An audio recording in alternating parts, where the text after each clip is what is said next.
Dear students, मैंने पिछले video में आपको एजेस एंड कॉर्नर्स के बारे में बताया था।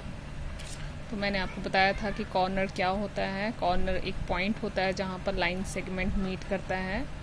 जैसे कि आप इस टेबल को देखिए, तो इस टेबल में देखिए ये कॉर्नर हैं इसके, ये देखिए 1 2 3 एंड 4, जहाँ पे लाइन सेगमेंट, ये देखिए एक लाइन सेगमेंट, ये दूसरा लाइन सेगमेंट जहाँ पे मीट करता है वो कॉर्नर कहलाता है।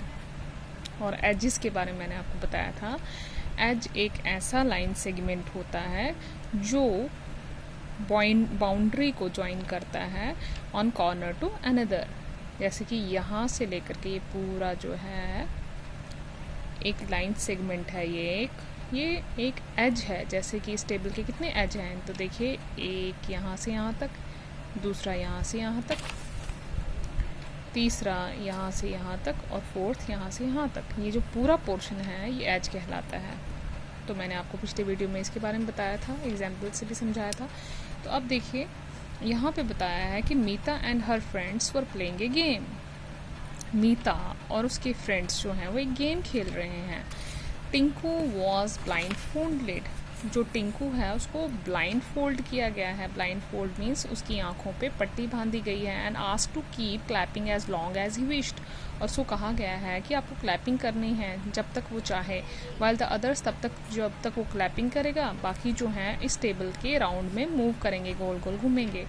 The moment Tinku stop clapping, लेकिन जिस वक्त टिंकू ये क्लैपिंग करना स्टॉप करेगा सबको रुक जाना है जहाँ पे वो हैं। जैसे कि चलते चलते वो जहाँ पे भी रुक जाते हैं वहाँ पे। The child who was not at the corner, वो बच्चा जो कॉर्नर पे नहीं होगा वो आउट होगा। Then she would be blindfolded, और जो आउट होगा उसकी आंखों पे पट्टी बांधी जाएगी, जो बच्चा भी आउट होगा। तो देखिए इसमें आपसे क्वेश्चन पूछा गया है कि आप इस पिक्चर को देखिए, can you tell who is out. तो इसने क्लैपिंग करना बंद कर दिया है। तो यहाँ पे आपको बताना है कि कौन सा बच्चा आउट हुआ है। तो आप देखिए जो छोटू है ये भी कॉर्नर में है, राजा भी कॉर्नर में है, मीता भी कॉर्नर में है, बंटी भी कॉर्नर में है, लेकिन जो गुड्डू है वो एज के बिल्कुल बीच में है। एज मैंने बताया था यहाँ से यहाँ तक का पोर्शन ये एक एज के बीच में है। इसका मतलब गुड्डू आउट है और ब्लाइंड फोल्डेड इसी को किया जाएगा। उसके बाद बोला है वेयर इज़ गुड्डू स्टैंडिंग। तो गुड्डू मैंने बताया एक एज के बिल्कुल मिडिल में है। Can this game be played around A round table. कहते हैं क्या ये गेम जो है राउंड टेबल में खेल दी जा सकती है। राउंड टेबल में जो ऊपर से गोल हो, तो जो गोल होगा उसमें तो कॉर्नर होगा ही नहीं, तो ये गेम वहाँ नहीं खेली जा सकती। अब बताएं many things around us have straight edges. तो बहुत सारी चीज़ें हैं जिनके स्ट्रेट एजेस होते हैं। जैसे ये देखिए बुक में स्ट्रेट एजेस हैं। एक चेयर में देखिए यहाँ पे स्ट्रेट एज है इसका, यहाँ पे भी, और एक काइट में देखिए तो यहाँ पे भी स्ट्रेट एज है। तो अब देखिए अब इसने बताया है कि बहुत सारी चीज़ें हैं जिसकी कर्वर्ड एजेस होती हैं। जैसे कि ये देखिए व्हील है, इसकी ये कर्वर्ड एज है। तो जिसकी कर्वर्ड एज होती है बच्चों याद रखें उसमें कॉर्नर नहीं होता। एक कर्वर्ड एज में कोई कॉर्नर नहीं होता। देखिए इसमें भी कर्वर्ड एज है, गोल एज है, तो इसमें कॉर्नर नहीं होता। Look around you and identify things with straight and curved edges. अब आपने अपने आसपास देखना है वो कौन सी चीज़ें हैं जिसकी कर्वर्ड एजेस हो सकती हैं। तो कर्वर्ड एजेस हो सकती हैं, स्ट्रेट एंड कर्वर्ड एजेस। तो मैं लिखूँगी यहाँ पे पेंसिल, हॉकी स्टिक। तो पेंसिल क्यों बच्चों, तो मैं आपको ये दिखा देती हूँ पेंसिल क्यों। ये देखिए यहाँ पे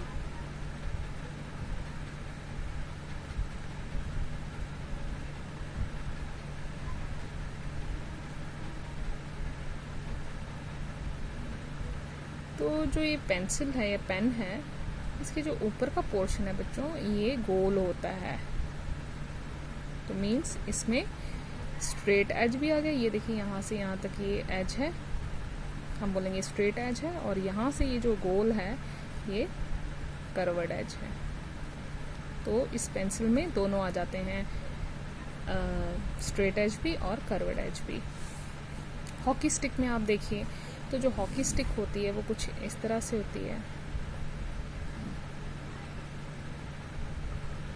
तो हॉकी स्टिक में भी आपको यहाँ पे स्ट्रेट एज मिलेगा और ये वाला जो पोर्शन है ये कर्वर्ड एज होगा। तो ये मैंने लिख दिया यहाँ पे एग्जाम्पल। इसमें आप और भी चीज़ें लिख सकते हैं। अब इसके अलावा अगर आप बताएंगे और कौन कौन सी चीज़ें हैं तो और किस किस की कर्व्ड एजेस हो सकती हैं बच्चों, तो पेंसिल का मैंने आपको बता दिया है। उसके अलावा आप इसमें आप और भी लिख सकते हैं, बुक लिख सकते हैं, डोर लिख सकते हैं, न्यूज़पेपर लिख सकते हैं, लीव्स लिख सकते हैं, कॉइन भी हो सकता है, कॉइन के भी कर्व्ड एजेस होते हैं, लीव्स लिख सकते हैं, राउंड टेबल लिख सकते हैं, इस तरह से।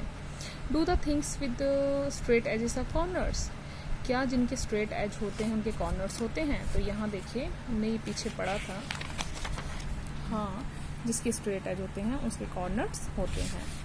ये देखिए इनके स्ट्रेट एज हैं, इनके कॉर्नर्स हैं।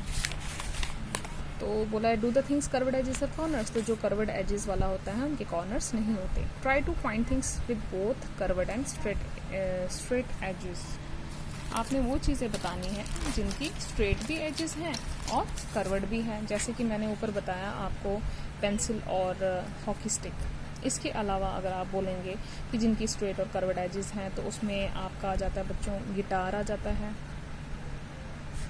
कार आ जाता है, स्क्रू ड्राइवर आ जाता है।